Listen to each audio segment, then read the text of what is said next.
ಏರ್ಪೋರ್ಟ್ನಲ್ಲಿ ಬಹಳಷ್ಟು ಸಂದರ್ಭದಲ್ಲಿ ಅಲ್ಲಿ CISFಗೆ ಸಂಬಂಧಪಟ್ಟ ಹಾಗಿನ ಸಿಬ್ಬಂದಿ ಇರ್ತಾರೆ. ಏರ್ಪೋರ್ಟ್ ಸಿಬ್ಬಂದಿ ಹೆಚ್ಚಿನ ಭದ್ರತೆಯನ್ನು ಕೊಡ್ತಾ ಇರ್ತಾರೆ. ಸೊ ಅದರ ಬಟ್ ಈ ಒಂದು ಬಾಂಬ್ ಬ್ಲಾಸ್ಟ್ ಆದಂಥ ನಂತರದಲ್ಲಿ ಈಗ ಅತಿ ಹೆಚ್ಚಿನ ಕಟ್ಟೆಚ್ಚರವನ್ನು ವಹಿಸಲಾಗಿದೆ. ಒಂದು ಟರ್ಮಿನಲ್ 1 ಹಾಗೆ 2ರಲ್ಲಿ ಹದ್ದಿನ ಕಣ್ಣಿಟ್ಟಿದ್ದಾರೆ. ಮತ್ತೊಂದು ವಿಚಾರ ಅಂತಂದರೆ ಯಾರಾದರೂ ಅನುಮಾನಾಸ್ಪದವಾಗಿ ಕಂಡು ಬರೋದು, ಯಾಕಂದರೆ ನಿನ್ನೆ ಆ ವ್ಯಕ್ತಿ ಓಲ್ವೋ ಬಸ್ನಲ್ಲಿ ಬಂದು ಬಾಂಬ್ ಇಟ್ಟು ಹೋಗಿರುವಂಥ ವ್ಯಕ್ತಿ. ಹಾಗಾಗಿ ಗೊತ್ತಿಲ್ಲ ಆತ ಎಲ್ಲೆಲ್ಲಿಂದ ಏನಾದರೂ ಎಸ್ಕೇಪ್ ಆಗೋ ನಿಟ್ಟಿನಲ್ಲಿ ಪ್ರಯತ್ನ ಪಡಬಹುದು ಅನ್ನೋಂಥ ನಿಟ್ಟಿನಲ್ಲಿ. ಹಾಗಾಗಿ ನಗರದ ರೈಲ್ವೆ ನಿಲ್ದಾಣ, ಬಸ್ ನಿಲ್ದಾಣ ಹಾಗೆ ಏರ್ಪೋರ್ಟ್ನಲ್ಲಿ ನೋಡಿ, ಏರ್ಪೋರ್ಟ್ನಲ್ಲಿ ಊಟ ತಿಂಡಿಗೆ ಬರುವಂಥ ಪ್ರಯಾಣಿಕರ ಲಗೇಜ್ ಮೇಲೂ ನಿಗಾ ಇಡಲಾಗಿದೆ. ಟರ್ಮಿನಲ್ನಲ್ಲಿರುವಂಥ ಅಂಗಡಿಗಳ ಮೇಲೂ ಕೂಡ ತೀವ್ರ ನಿಗಾ ವಹಿಸಲಾಗಿದೆ. VIP ಲೈನ್ನಲ್ಲೂ ಕೂಡ ನಿಲುಗಡೆಗೆ ಸಮಯ 5 ನಿಮಿಷಕ್ಕೆ ಕಡಿತ ಮಾಡಲಾಗಿದೆಯಂತೆ.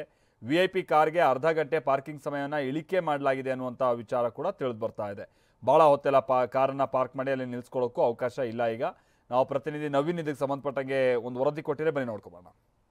ರಾಮೇಶ್ವರಂ ಕೆಫೆಯಲ್ಲಿ ಬಾಂಬ್ ಸ್ಫೋಟ ಆದಂಥ ಹಿನ್ನೆಲೆಯಲ್ಲಿ ಕೆಂಪೇಗೌಡ ಅಂತಾರಾಷ್ಟ್ರೀಯ ವಿಮಾನ ನಿಲ್ದಾಣದಲ್ಲೂ ಸಹ ಹೈ ಅಲರ್ಟ್ ಅನ್ನು ಘೋಷಣೆ ಮಾಡಲಾಗಿದೆ. ನಿನ್ನೆಯಿಂದಲೂ ಸಹ ಏರ್ಪೋರ್ಟ್ನ ಟರ್ಮಿನಲಲ್ಲಿ ಹೈ ಅಲರ್ಟ್ ಅನ್ನು ಮಾಡ್ಕೊಂಡಿರ್ತಕ್ಕಂಥದ್ದು. ಈಗಾಗಲೇ ಏನು ಬೆಂಗಳೂರಿನ ವಿವಿಧೆಡೆಯಲ್ಲಿ ಸಹ ಕೆಫೆಗಳಲ್ಲೂ ಸಹ ಹೈ ಅಲರ್ಟ್ ಅನ್ನು ಮಾಡಿಕೊಂಡು ಸಾಕಷ್ಟು ಪರಿಶೀಲನೆಯನ್ನು ಸಹ ಮಾಡ್ತಾ ಇದ್ದಾರೆ. ಅದೇ ರೀತಿ ಏನು ಕೆಂಪೇಗೌಡ ಅಂತಾರಾಷ್ಟ್ರೀಯ ವಿಮಾನ ನಿಲ್ದಾಣಕ್ಕೆ ಬರ್ತಕ್ಕಂಥ ಪ್ರಯಾಣಿಕರ ಮೇಲೂ ಸಹ ಹೆಚ್ಚಿನ ನಿಗಾವನ್ನು ವಹಿಸಿರ್ತಕ್ಕಂಥದ್ದು. ಅದರಲ್ಲೂ ಈಗ CISF ಸಿಬ್ಬಂದಿ ಸೇರಿದಂತೆ ಏರ್ಪೋರ್ಟ್ನ ಪೊಲೀಸರು ಏನು ಪ್ರಮುಖವಾಗಿ ಕೆಂಪೇಗೌಡ ಏರ್ಪೋರ್ಟ್ಗೆ ಬರ್ತಕ್ಕಂಥ ಪ್ರಯಾಣಿಕರ ಮೇಲೆ ತೀವ್ರ ನಿಗಾವನ್ನು ಇಡಿಸಿ ಒಳಗಡೆ ಹೋಗುವಂಥ ಪ್ರತಿಯೊಬ್ಬರನ್ನು ಸಹ ಸೂಕ್ಷ್ಮವಾಗಿ ಪರಿಶೀಲನೆಯನ್ನು ಮಾಡಿ ಆ ಟರ್ಮಿನಲ್ ಒಳಗಡೆ ಬಿಡ್ತಕ್ಕಂಥ ಕೆಲಸವನ್ನು ಮಾಡ್ತಾ ಇದ್ದಾರೆ. ಜೊತೆಗೆ ಆ ಲಗೇಜ್ಗಳನ್ನು ಸಹ ಸಂಪೂರ್ಣವಾಗಿ ಪರಿಶೀಲನೆಯನ್ನು ಮಾಡ್ತಾ ಇರ್ತಕ್ಕಂಥದ್ದು. ಯಾವುದೇ ಒಂದು ಲಗೇಜನ್ನು ಎಲ್ಲೂ ಸಹ ಬಿಟ್ಟು ಹೋಗದೆ ಯಾವುದೇ ಒಂದು ಲಗೇಜ್ ಅನುಮಾನಾಸ್ಪದವಾಗಿ ಬ್ಯಾಗ್ಗಳು ಕಂಡುಬಂದರೆ ಅದರ ಮೇಲೆ ಸಹ ತೀವ್ರ ನಿಗಾವನ್ನು ವಹಿಸಿ ಹೈ ಅಲರ್ಟನ್ನು ಮಾಡಿಕೊಳ್ಳಲಾಗಿದೆ. ಜೊತೆಗೆ ಏನೀಗಾಗಲೇ ಟರ್ಮಿನಲ್ನ ಒಳಭಾಗದಲ್ಲಿ ಸಾಕಷ್ಟು ಅಂಗಡಿ ಮುಂಗಟ್ಟುಗಳಿವೆ. ಅಂಗಡಿ ಮುಂಗಟ್ಟುಗಳ ಬಳಿ ಏನು ಸಾಕಷ್ಟು ಜನ ಪ್ರಯಾಣಿಕರು ಬರ್ತಾರೆ, ತಿಂಡಿ ಊಟದ ವ್ಯವಸ್ಥೆಯನ್ನು ಮಾಡ್ಕೊಂಡು ಅಲ್ಲಿ ಓಡಾಡತಕ್ಕಂಥ ಪ್ರಯಾಣಿಕರು ಸಾಕಷ್ಟು ಸಂಖ್ಯೆಯಲ್ಲಿ ಬರ್ತಾರೆ. ಅವ್ರನ್ನೂ ಸಹ ಈಗ ಅವರ ಮೇಲೂ ಸಹ ತೀವ್ರ ಹದ್ದಿನ ಕಣ್ಣಿಟ್ಟಿರ್ತಕ್ಕಂಥದ್ದು. ಮಫ್ತಿ ಸೇರಿದಂತೆ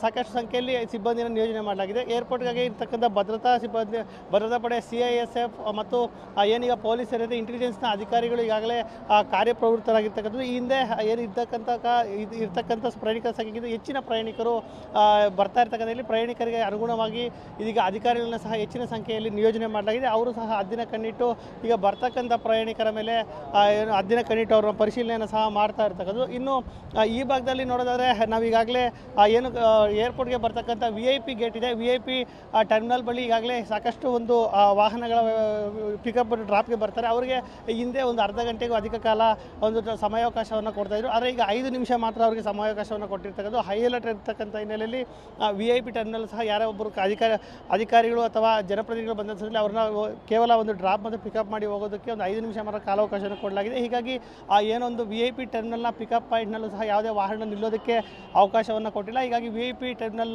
ಮುಂಭಾಗ ಸಹ ಈಗಾಗಲೇ ಖಾಲಿಯಾಗಿರ್ತಕ್ಕಂಥದ್ದು. ಹೀಗಾಗಿ ಏನು ಸಾಕಷ್ಟು ಸಂಖ್ಯೆಯಲ್ಲಿ ಬಿಗಿ ಭದ್ರತೆಯನ್ನು ಕೈಗೊಳ್ಳಲಾಗಿದೆ. ಸುಮಾರು 250ರಿಂದ 300ಕ್ಕೂ ಅಧಿಕ CISF ಸಿಬ್ಬಂದಿ ಸಹ ಏನು ಇವತ್ತು ಇಲ್ಲಿ ಒಂದು ಭದ್ರತಾ ಪಡೆಯವರು ಸಹ ಇಲ್ಲಿ ಬಂದು ಈಗ ಒಂದು ತಪಾಸಣೆಯನ್ನು ಸಹ ನಡೆಸ್ತಾ ಇದ್ದಾರೆ. ಜೊತೆಗೆ ಹೈ ಅಲರ್ಟನ್ನು ಸಹ ಕೆಂಪೇಗೌಡ ಏರ್ಪೋರ್ಟ್ನಲ್ಲಿ ಮಾಡಿಕೊಳ್ಳಲಾಗಿದೆ. ಒಟ್ಟಾರೆಯಾಗಿ ಏನು ಈಗ ಬಾಂಬ್ ಬ್ಲಾಸ್ಟ್ ಪ್ರಕರಣಕ್ಕೆ ಸಂಬಂಧಪಟ್ಟಂತೆ ಸಾಕಷ್ಟು ಒಂದು ಹೈ ಅಲರ್ಟನ್ನು ತಯಾರಿಯನ್ನು ಸಹ ಮಾಡ್ಕೊಂಡಿರ್ತಕ್ಕಂಥ ಅಧಿಕಾರಿಗಳು ಬಂದು ಹೋಗ್ತಕ್ಕಂಥ ಪ್ರಾಣಿಗಳು ಹದ್ದಿನ ಕಣ್ಣಿಟ್ಟಿದ್ದಾರೆ ಅಂತಲೇ ಹೇಳ್ಬೋದು. ಕ್ಯಾಮ್ರಾ ಪರ್ಸನ್ ಮಂಜುನಾಥ್ ಜೊತೆ ನವೀನ್, TV9 ಏರ್ಪೋರ್ಟ್.